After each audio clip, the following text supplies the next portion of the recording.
Hi guys, I hope you are doing good and I hope that all of you are safe and sound wherever you are, and most importantly in the best of health. So guys, I recently came across a video on YouTube in which one of the immigration consultants was claiming that he or she can convert your visitor's visa, your Canadian visitor's visa, to a Canadian work permit in just one day. All you have to do is give that particular consultant certain money, a certain amount of money, and your visitor's visa is converted into work permit. Guys, this is a rosy picture and everything is glittery, shiny, but guys, trust me, reality is something else. So with that intention in mind, I am making this particular video as an eye opener to people who are falling prey to such consultants bogus talks and lose their hard earned money. So I would request you all to please stick to this video till the very end to understand the entire things that I'm trying to explain to you. So just stick around, and without further ado, let's just jump into the topic. The basic step involved in getting your PR visa through Express Entry program involves the following steps. First, your language tests. Second, getting your educational credentials assessed. Third, creating the Express Entry profile. Fourth, getting the ITA. Fifth, submitting all the documents within the 60-day time period. Sixth, getting your passport request. Seventh, submitting your passport for the single entry immigrant visa. And eighth is getting your single entry immigrant visa along with the COPR document. And ninth step is wrapping everything up in your home country and coming to Canada to start a new life. So guys, all the points from 1 to 9 that I have said realistically takes somewhere between 15 to 18 months if everything goes on smoothly without any delays or anything. Correct? So if it realistically takes around 1.5 years to get your PR visa, and if someone claims that they can convert your visitor's visa to work permit in just one day, then my friends, it's nothing more than an exaggerated hyperbole. It's 100% fake.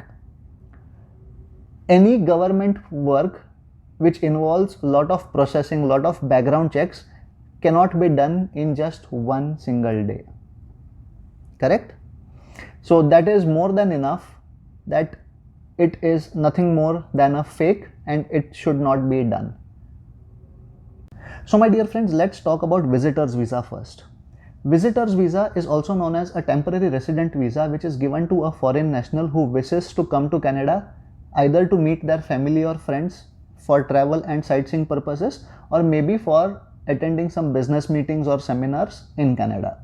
Nowhere in the context of this particular visa it is mentioned that you can come here to Canada on a tourist visa to seek employment.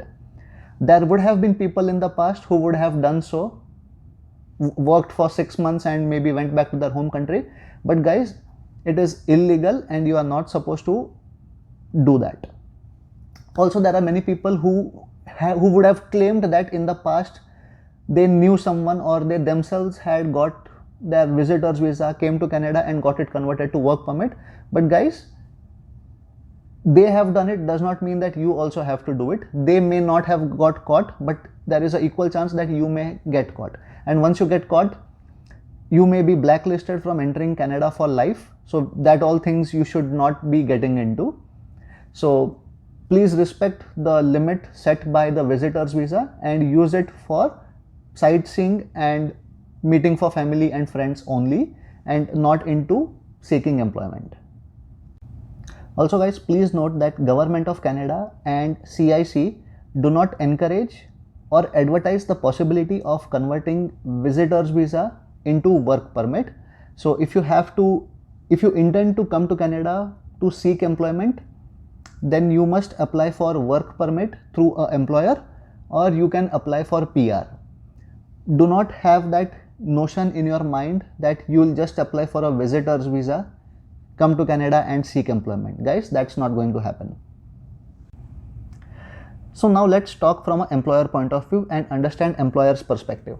Say for example, if I am an employer based in Canada and I am looking to hire a person to work for me in my company. So whom should I hire? A person with a legitimate work status in Canada, or a person who is still in his home country, maybe with a visitor's visa, but no intention of coming to Canada at any point in future? A person who is locally available to me to join within 15 days, 21 days, within a month's time, or someone who will come to Canada first and then, you know, settle in Canada and then come and join me? A person who is either a PR or citizen is entitled to work in Canada for any employer, so that tomorrow if any legalities arise, the employer is safe because he has hired a person with a legitimate work status. Or if I hire a foreign national and tomorrow if any legalities arise, the employer would be in trouble because that person does not have a SIN number, no credit history, no background, nothing in Canada, basically no status in Canada, correct?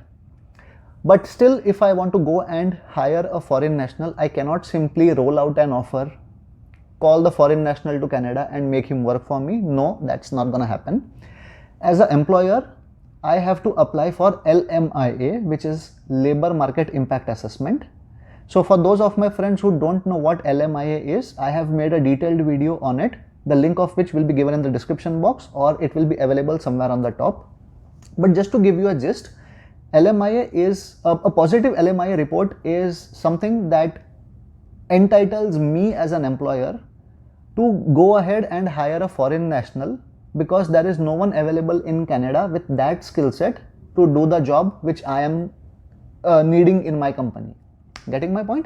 So, but before I get a positive LMIA, I have to prove to the government of Canada that I tried searching for a person in Canada with a similar skill set for 4 to 6 weeks. I have done advertisement in my local newspaper. I conducted recruitment drives. I've conducted interviews for at least 4 to 6 weeks, but I could not find anyone in Canada to do that job. And hence I am requesting the government to allow me to get a foreign national to Canada.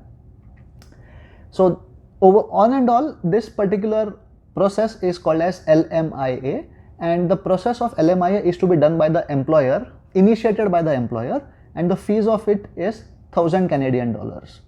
So if I am looking out for a person with a general skill set, why would I go ahead and pay $1000, go through the hassle of searching a foreign national and getting him or her to Canada, correct? So as an employer, I would definitely prefer two things: legitimate work status and someone who is local, so that he or she can come and join me on an immediate basis. So my dear friends, in the video in which the consultant was claiming to convert visitor's visa into work visa, the consultant also mentioned about a term called as flag polling. So for those of my friends who don't know what flag polling is, it is a term given to a person who is going to Canadian-US border, leaves Canada and enters Canada again without entering the US, just to get a change of his status. The status change can be like a new PR or maybe a renewed student visa or a work permit. Say for example, if a person who is already in Canada on work permit has applied for PR and his PR gets approved, so he has to leave Canada and enter Canada so that at the port of entry his PR status is activated. So either he can go back to his home country and come again to Canada, or the easiest way is by flag polling. In flag polling, the person has to go to US-Canada border. He has to leave Canada, but without entering US, he has to come back to Canada, and at the port of entry itself, his work permit would be cancelled, or it would not be considered henceforth, and he would be considered as a new permanent resident of Canada. So this is what flag polling is. But nowhere in the context of flag polling it has been mentioned that you can come with a visitor's visa and a job offer, enter Canada, and at the port of entry your visitor's visa would be not considered and you will be given a work permit. It is not mentioned, and it is not to be done in that way as well. Guys, if you come across anyone who claims to convert your visitor's visa into work permit just by giving some money to them, just understand one thing, that this is 100% fake and it is not going to happen. Your hard-earned money should not be wasted like this. And also ask yourself, had it been so easy to convert visitor's visa into work permit, then why so many people would have applied for PR? Why would all the PR applicants of Canada apply for IELTS exam, took the hassle of clearing the IELTS exam, did WES, gave all their transcripts, applied for police clearance, created express entry profile, underwent medical tests, got ITA, submitted all the documents, all travel history of last 10 years. Why did they go through all that? Wouldn't it be easier for them just to apply for a visitor's visa, come to Canada, search a job, apply, get it converted to a work permit and stay in Canada? Wouldn't it have been easier? Guys, if something seems to be very easy, then also understand that it may be fake. And I personally feel that there is no substitute for hard work. Whatever you achieve in this world through hard work and determination is the thing that will last with you for a long time. Getting my point? So also understand that there are many people who are much smarter than you, and if it genuinely had been so easy, then there would have been many people even before you, they would have applied for it and took benefit of it. Correct? So if not many of them are getting into it, that definitely means that it's not a right option, and getting your visitor's visa converted to a work permit is not the right way of getting about it. If you intend to work and settle in Canada, either find an employer who will sponsor your work permit or apply for permanent residence, which gives you the right to settle anywhere in Canada and also entitles you to work for any employer in Canada. So guys, with this I end this particular video. I hope you all like the contents of it, and if you really do, please do like, comment and subscribe, and also do not hesitate to suggest us topic for our upcoming videos. And also if you have any questions or suggestions or queries for us, then please do write us at the email ID given in the description box, and we'll try to reply back as soon as possible. And finally, I would say please do like, comment and subscribe. With this, I say goodbye and take care. Bye.